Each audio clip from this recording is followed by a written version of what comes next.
President Trump is doing his first trip abroad as president, and he gave a speech in Saudi Arabia about Islam and other issues. Let me show you some parts of it, and then we'll come back and break it down. Thank you. I would like to thank King Salman for his extraordinary words and the magnificent kingdom of Saudi Arabia for hosting today's summit. I am honored to be received by such gracious hosts. I have always heard about the splendor of your country and the kindness of your citizens, but words do not do justice to the grandeur of this remarkable place.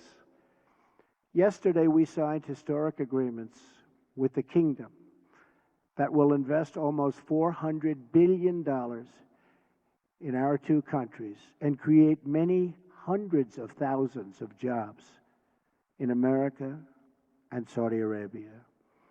This landmark agreement includes the announcement of a $110 billion Saudi-funded defense purchase, and we will be sure to help our Saudi friends to get a good deal from our great American defense companies, the greatest anywhere in the world. This agreement will help the Saudi military to take a far greater role in security and operations having to do with security. We have also started discussions with many of the countries present today on strengthening partnerships and forming new ones to advance security and stability across the Middle East and far beyond. But no discussion of stamping out this threat would be complete without mentioning the government that gives terrorists all three: safe harbor, financial backing, and the social standing needed for recruitment. It is a regime that is responsible for so much instability in that region. I am speaking, of course, of Iran. From Lebanon to Iraq to Yemen, Iran funds arms and trains terrorists, militias, and other extremist groups that spread destruction and chaos across the region. As the young right-wingers would say, Trump has been cucked by the globalists. That's incredible. I mean, you want to talk about a 180 from everything he said on the campaign trail. There are video clips of Trump saying, Saudi Arabia did 9/11. Saudi Arabia is the #1 state sponsor of terrorism. By the way, those things are true. They were involved in the funding of 9/11, and they are the #1 state sponsor of terrorism. There's no question about that. They are a Wahhabi state, a Salafi state. That is the same ideology as ISIS. This isn't controversial stuff. That's like the duh part to anybody who knows anything about international politics. But now, what did I tell you guys? I warned you.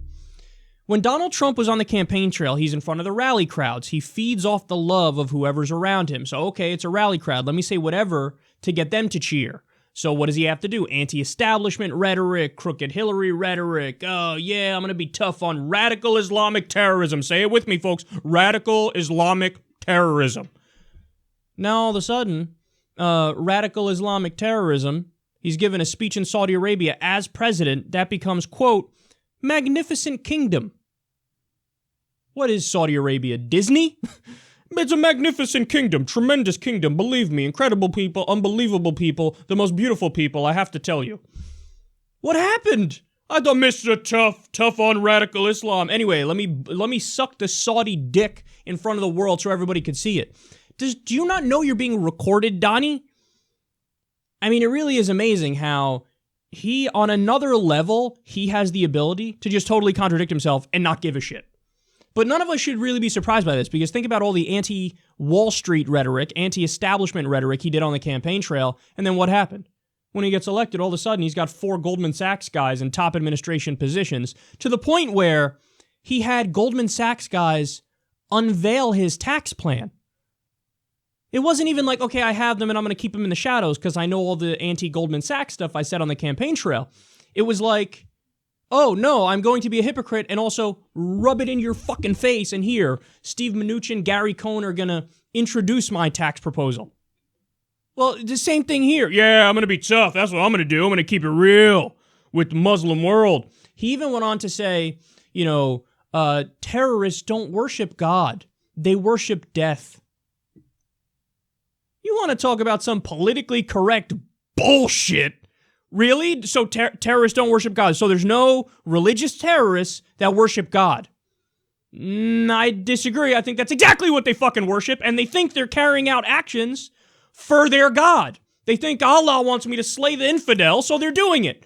What happened, Mr. Tough Talk, keep it real on Islam? All of a sudden, nope, can't do it, won't do it. And then also he says, you need to stamp out the extremists in your community. You didn't see it in the clips I gave you there, but it was, 35-minute speech or something like that. He says to the room, you should stamp out the extremists in your community. Yeah, the problem with that, Donnie boy, is you're talking to a room full of extremists. You're in a country where they say women are second-class citizens. They need a guardian to do anything. They're not allowed to drive. They behead people in the public square for things like witchcraft and sorcery and drug smuggling. They say all atheists are terrorists by definition in Saudi Arabia. So you're talking to a room full of extremists and you're telling them, you guys need to stamp out the extremists. Well, to an extremist, who do they think are extremists? Moderates. So, man, what a son of a bitch this guy is. Cucked by the globalists. That's what happened. Now he's no longer on the campaign trail. He no longer is trying to get the love and affection and adoration from regular people at a rally crowd. So who's he trying to get the love of? Well, who's he surrounded by 24/7? The establishment. He's surrounded by the establishment. He's surrounded by the neocons in the deep state. He's surrounded by the military-industrial complex in Wall Street. And in this case, he was directly in the belly of the beast in Saudi Arabia. So he's like, now I'm going to try to get the love of the Saudis. That's exactly what I'm going to do. So I'm going to tell them how magnificent kingdom you have here, tremendous kingdom. And then, okay, let's not skip over the most important part of this. $400 billion deal with Saudi Arabia. $400 billion deal with Saudi Arabia. You're not serious about taking on radical Islamic terrorists. Say it with me, folks. You're not serious because that's what fuels them. Saudi Arabia is taking our money and weapons and funneling them to jihadists and Islamists in Syria. They're funneling them all around the world. Did you know Saudi Arabia refused to take any Syrian refugees with the refugee crisis, but they said, don't worry, go to Europe and we'll fund radical mosques there. We'll fund Salafist mosques there. And Trump says, yeah, no, I love that sweet, sweet oil. Give me that oil cum shot all over my face. So, yeah, we'll look the other way. We'll give $400 billion deal. $110 billion of the $400 billion deal, weapons. It's a weapons deal. So you're going to give money and weapons, $110 billion worth of weapons, to a country that is currently carrying out a near genocide, if not an actual genocide, in Yemen. For those of you who don't know, Saudi Arabia bombing the pants off of Yemen, killing women and children. They've bombed open-air open-air markets. They've bombed mosques. They've bombed schools, including schools for the blind. Stay classy there. Hospitals they've bombed. They're killing civilians left and right using weapons that are illegal under international law that we are selling them. They're blockading the country right now as we speak, and there's at least 14 million people who are starving to death. They're blocking international aid, humanitarian aid from coming in. So it's designed to starve everybody, citizens, civilians, women, and children. They don't care, and we don't care. We're going to give them $110 billion as they're doing this. So spare me all of your establishment moralizing about, oh, the poor Civilians in Syria, we need to go in there and militarily intervene because we care about human rights. Oh, you do? You care about human rights? Well, step number 1 should be stop arming and backing Saudi Arabia and aiding and abetting them in their destruction of Yemen. But you don't care about human rights. That's the point, or else you wouldn't be doing that. You would be sanctioning Saudi Arabia, not doing a $400 billion deal with them, and $110 billion worth are weapons. How mental is it that we're talking about giving $110 billion worth of weapons to a country that arms and funds jihadists? Again, you could cut the spread of ISIS and Al-Qaeda and jihadism overnight, like in half, if you just stopped giving Saudi money and weapons. But no, President Tough on Radical Islam is going to do that. And then, let's be clear about something here. The real goal is to create what they would call an Arab NATO. So they want the Gulf states to be more militarily involved. Really? Like, you're going to trust their human rights record? You're going to say, yeah, go ahead. We're going to let you be the world police, or at least the police in your region. And you're going to trust them? They're just going to do the right thing? Because what's really happening here is it's not starting an Arab NATO. They're starting a Sunni supremacist NATO. A Salafi NATO. That's what this is. So you're going to trust them? Yeah, they're going to treat, even though they already don't treat minorities right, you think they're going to treat minorities right and care about human rights? Are you kidding me? They're immediately going to take the weapons and the money and start slaughtering Shia left and right, start slaughtering Christians. And again, this is the guy who's like, I'm going to be tough on radical Islam. You're creating an alliance, a stronger alliance of radical Islamists. What a joke, man. Don, you're such a fucking joke. What a clown. You contradict yourself on every goddamn issue. You have no core. You have no morals or values. No principles. You're just fucking ethically adrift, floating in the air, wherever the fucking wind blows, the establishment winds blow you. You're like, okay, I guess I'm doing that. Let me arm radical Islamists.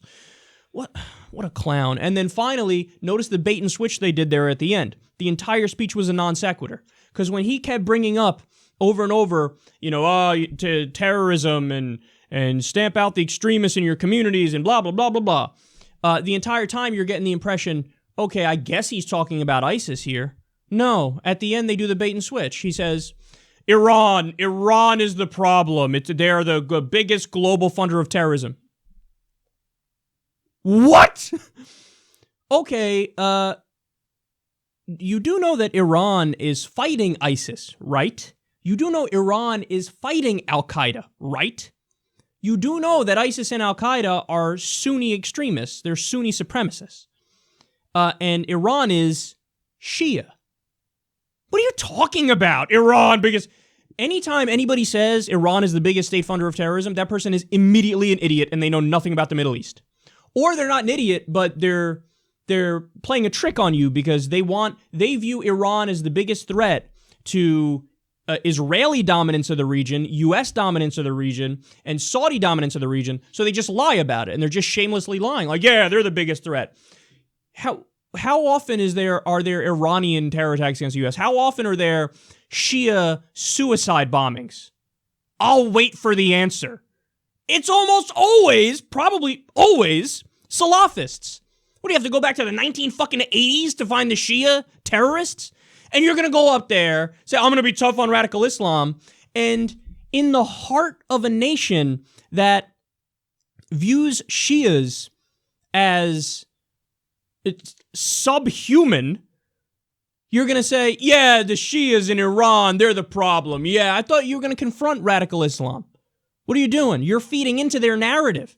The narrative that the Shias, which are a minority in the Middle East, there's way more Sunnis than Shias, this minority group, you're going to scapegoat the minorities while in the heart of the place that dehumanizes the minorities. What the fuck is that? It's like going to Nazi Germany and talking about the evil Jews. What are you doing? Unbelievable. He's an idiot. He's a liar. He doesn't understand the region. He's fed his establishment talking points. So he goes out there, rants, oh, terrorism is so bad. And then, so that's why we got to be tough on Iran. Even though Iran is fighting the people who actually are the real worldwide threat, ISIS and Al-Qaeda. So, yeah, God, I can't overstate how terrible this fucking speech was.